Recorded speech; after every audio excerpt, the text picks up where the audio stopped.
Saudara pengacara Ferdy Sambo mengklaim Ferdy Sambo tak memberi perintah tembak pada Barada Eliezer dalam pembunuhan Yosua. Mengapa pernyataan ini muncul jelang persidangan? Kami bahas bersama dengan pengacara keluarga Ferdy Sambo, Rasamala Aritonang. Pak Rasamala, selamat malam. Selamat malam, Mbak. Kita juga akan sapa pengacara Barada Eliezer, Roni Talapesi. Pak Roni, selamat malam. Selamat malam, Mbak. Salam sehat. Salam sehat. Kita juga akan sapa pakar hukum pidana Hibnu Nugroho. Pak Hibnu.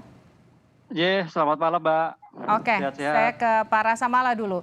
Kenapa pernyataan ini muncul jelang persidangan? Yang ini kan bagian dari transparansi saja. Sebagian memang kan sudah kami sampaikan di awal-awal bahwa nanti apa informasi yang bisa kami update kepada publik tentu kami sampaikan. Nah, apa yang disampaikan kemarin dalam konferensi pers yang disampaikan oleh Febri Diansyah itu kan fakta-fakta yang diketahui dari klien kami, dari Pak Ferdy Sambo. Nah, apa yang disampaikan itu kan kejadian pada tanggal 8. Bagaimana ketika peristiwa penembakan itu sebelum ditembak, apa yang terjadi, apa yang disampaikan oleh Pak Ferdy Sambo. Sehingga ketika itu disampaikan sesuai dengan apa yang dibilang Febri, Pak Ferdy menyampaikan hajar cat, itu yang disampaikan berdasarkan keterangan yang termuat dalam berita acara Pak Ferdy Sambo ya.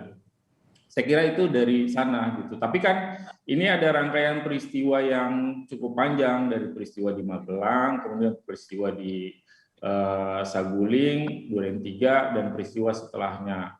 Nah, di bagian dakwaan juga ini untuk melengkapi informasi kemarin itu, untuk melengkapi sebagian yang tidak termuat di dalam surat dakwaan, peristiwa yang tidak termuat dalam surat dakwaan. Karena di surat dakwaan misalnya peristiwa apa yang terjadi di tanggal 4 misalnya itu kan tidak termuat di dalam surat dakwaan. Surat dakwaan itu kan mulainya dari tanggal 7 kalau saya tidak salah itu gitu.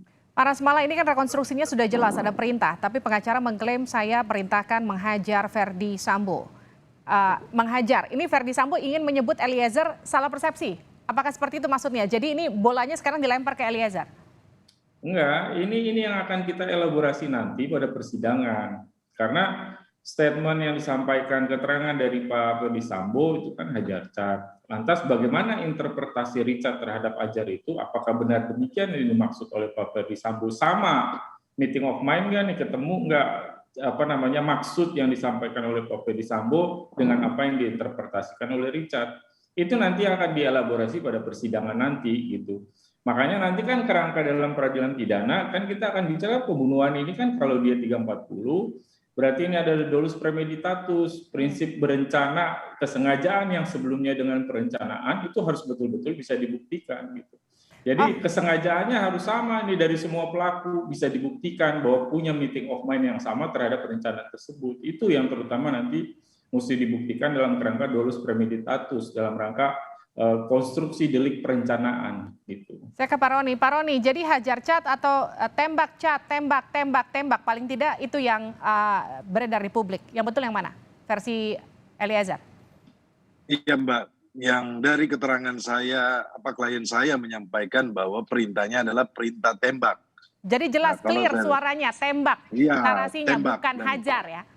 Bukan hajar. Nah, ini kan sebenarnya kita nggak kaget karena kan waktu rekonstruksi juga kan dari saudara FS membantah apa yang disampaikan oleh klien saya, kan silakan saja, itu haknya dari tersangka kan, nanti kita uji di pengadilan kan. Jadi tetapi pembuktian yang lain kan nanti kita coba cocokkan dengan alat bukti yang lain kan, pasal 185 ayat 6 itu kan persesuaian saksi dengan alat bukti yang lainnya. Pastinya begini yang perlu kita sampaikan, bahwa klien saya konsisten sampaikan fakta yang terjadi karena klien saya merupakan saksi kunci atau saksi mahkota yang membuka terang kasus ini. Seperti itu, Mbak. Tapi kemarin di konvers, Febri Diansyah juga menyebut soal bagaimana klien Anda yang berubah-ubah statement, yang dikatakan bahwa GC tidak boleh berubah-ubah. Apa respon Anda soal itu? Saya pikir mengenai GC ini, Justice Collaborator, ketika diterimanya status sebagai GC itu ada syarat yang sangat ketat oleh Lembaga Perlindungan Saksi dan Korban. mereka melakukan asesmen, mereka menguji keterangan dari juga pun calon dari GC ini. Karena dalam proses ini kan klien saya konsisten, mereka mengikuti. Kalau kita flashback, begini loh, klien saya ini yang mengungkap, akhirnya terbukalah apa yang terjadi, diikuti dengan alat bukti yang lain, kemudian keterangan saksi yang lain berubah juga mengikuti. Nah, itu nanti detailnya kita buka di pengadilan. Seperti itu, Mbak. Oke, tapi kemudian juga disebutkan oleh Febri Diansyah kemarin di konferensi persnya, GC tidak boleh memberi statement yang berisikan untuk menyelamatkan diri sendiri. Bukan, kita harus pahami bahwa GC itu bukan untuk keadilan, tetapi GC itu adalah mengungkap kebenaran. Filosofi dari Undang-Undang Perlindungan Saksi dan Korban, ketika salah satu pelaku membuka dan menyampaikan apa yang terjadi, kemudian bekerja sama penyidik, kemudian nanti bekerja sama penuntut, menyampaikan di pengadilan. Nah, harusnya ini kan menjadi pertimbangan gitu loh. Bukan karena klien saya tidak berkata jujur. Nah, dalam proses ini kan didampingi LPSK sudah sama seperti itu, Pak. Lalu apa yang Anda tangkap dari klaim pengacara Ferdi Sambo soal tak ada perintah tembak? Ya, kami tetap konsisten bahwa klien saya sampaikan adalah perintah tembak. Nah, kalau seandainya dari rekan-rekan tim penasihat hukum dari saudara FS sampaikan berbeda, ya nanti kita uji di pengadilan gitu. Ya kan? Oke, saya ke Pak Hipnu. Pak Hipnu, bagaimana Anda membaca ada dua pernyataan berbeda? Bagaimana kemudian jaksa bisa membuktikan mana yang akurat, mana yang tidak? Ya, terima kasih. Kita harus kembali pada teori pembuktian. Bahwa di sana ada alat bukti yang terakhir adalah keterangan terdakwa. Keterangan terdakwa itu bisa pengakuan, bisa pengingkaran, Mbak. Lah, kondisi yang sekarang sudah masuk mau persidangan. Sudah hal yang biasa, masing-masing terdakwa selalu berbuat untuk bagaimana meringankannya. Makanya tidak heran nanti seandainya ada suatu keterangan-keterangan yang tidak selaras. Itu sudah biasa. Sekarang pertanyaannya, ketika keterangan-keterangan tidak selaras tadi itu didukung dengan bukti atau tidak? Nah, ini. Karena suatu bukti tadi dikatakan itu mempunyai nilai apabila berkaitan antara bukti satu dengan bukti yang lain, kan begitu. Kemudian dari CCTV bagaimana, kan gitu loh. Lah inilah yang sampaikan. Sehingga nggak aneh begitu masuk persidangan. Saya kliennya Pak Rasamala ini yang menjadikan tumpuan, seolah-olah nanti yang Pak PS yang menjadi topik utamanya gitu, sehingga semua mencari adanya suatu pembenaran. Tapi demikian juga Pak PS juga nggak mau sebagai tanda petik sebagai bentuk suatu aktor, tapi juga ada peran-peran yang lain. Nah, disinilah yang timbul menilai suatu pembuktian itu tidak ada suatu bukti yang berdiri sendiri. Suatu bukti mempunyai nilai apabila berkait dengan bukti satu dengan bukti yang lain. Dengan demikian, konsep keterangan terdakwa yang ada di dalam pasal 184 KUHP itu bisa pengakuan, bisa pengingkaran. Lah, hal yang sekarang mulainya ada suatu pengingkaran. Disinilah nanti para penasihat hukum, kemudian jaksa, selalu bagaimana mengkonstruksi perbuatan yang terjadi. Bagaimana pada waktu pembuktian, bagaimana rekonstruksinya. Ini yang dilihat. Sehingga dalam hal ini nanti hakim akan melihat sejauh mana keterangan yang di FSI betul tidak. Demikian juga.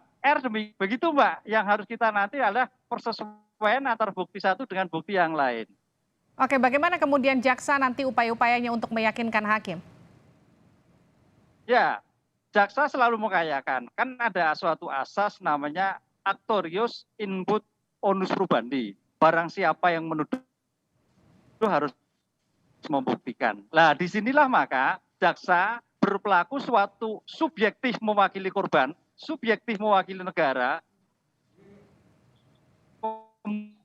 kemudian objektif terhadap perkaranya. Nah, ini yang bukti yang diperoleh pada saat penyidikan akan dielaborasi, akan disinkronisasi, akan suatu konstruksi demikian rupa sehingga betul-betul apa yang dia dakwakan, jaksa penuntut dakwakan mempunyai nilai bukti yang sah. Kan itu. Karena untuk suatu bukti yang sah itu tidak hanya persuasian, tapi kekuatannya bagaimana, nilainya bagaimana, caranya bagaimana. Ini hal prinsip-prinsip pembuktian yang harus dilakukan di dalam persidangan nanti, Mbak. Oke, seberapa penting kemudian motif itu juga akan diungkap dalam persidangan nanti?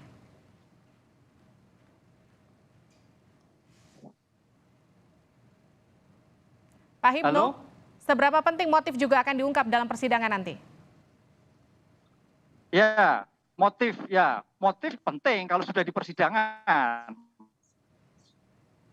Ini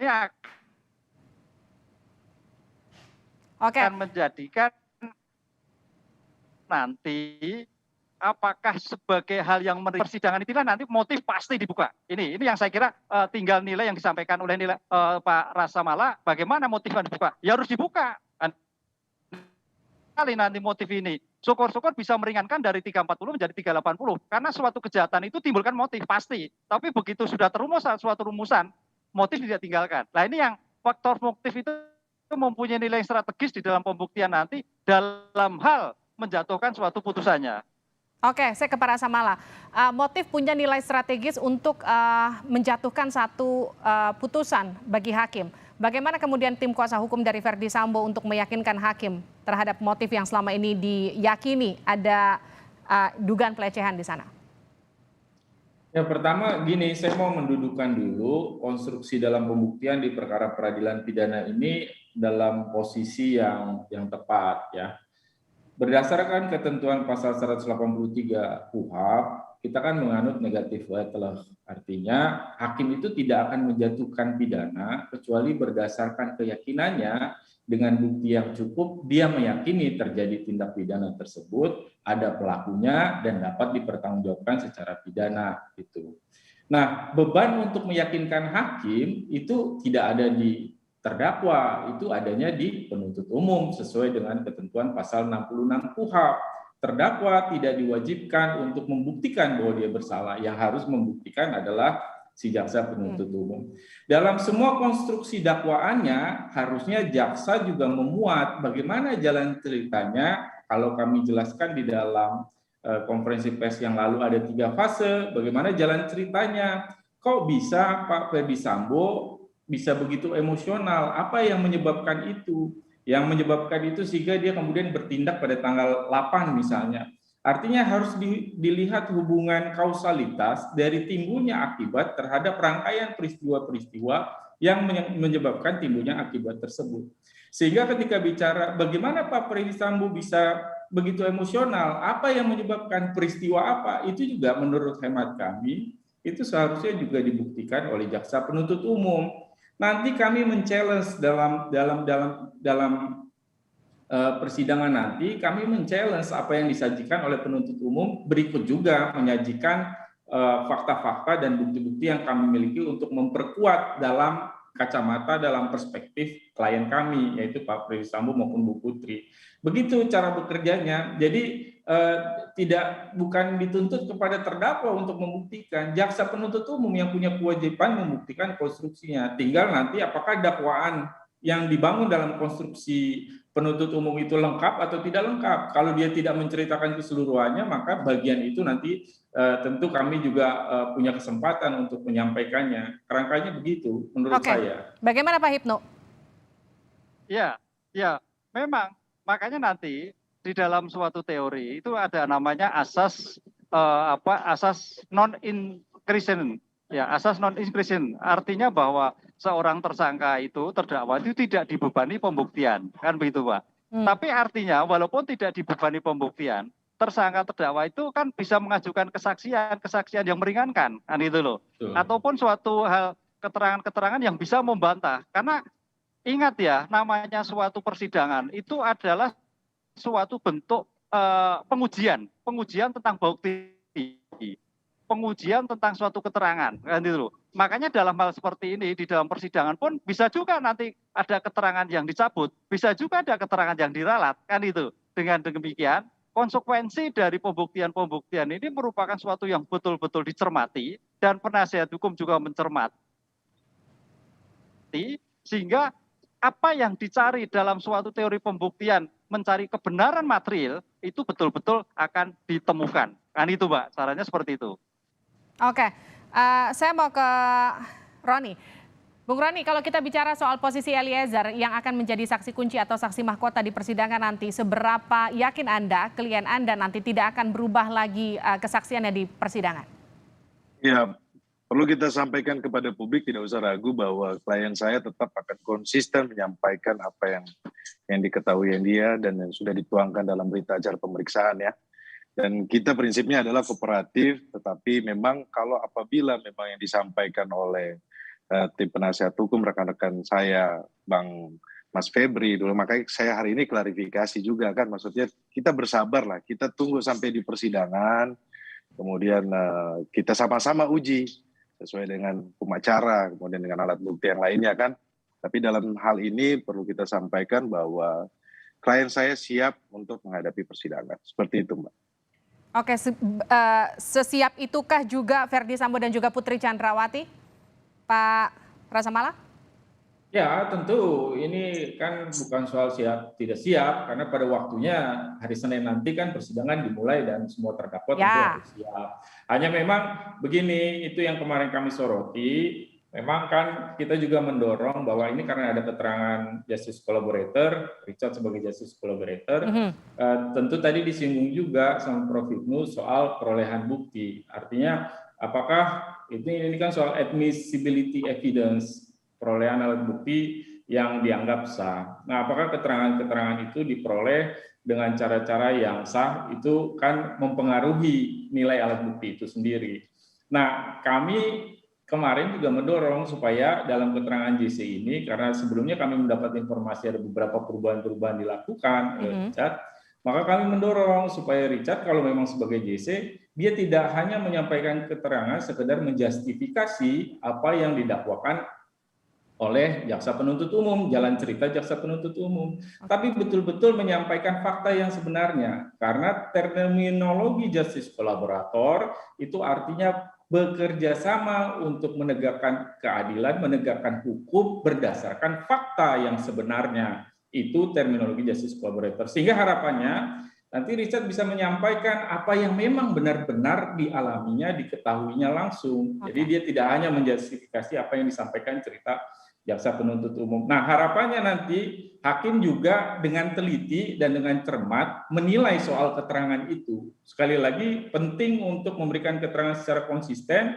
karena nanti akan dikonfrontir dengan saksi-saksi dan terdakwa lainnya. Baik. Kalau kemudian tidak konsisten, justru saya khawatir itu akan merugikan mereka yang memberikan keterangan secara tidak konsisten dan tidak benar itu. Saya kira itu poinnya, prinsipnya semua terdakwa tentu harus siap untuk menghadapi persidangan nanti, termasuk Pak Ferdi Sambo juga Bu Putri, saya pikir. Kita nantikan nanti ada kejutan apa di persidangan perdana yang akan digelar awal pekan depan. Terima kasih Pak Prasamala, terima kasih Pak Roni dan juga Pak Hipnu di Sapa Indonesia Malam.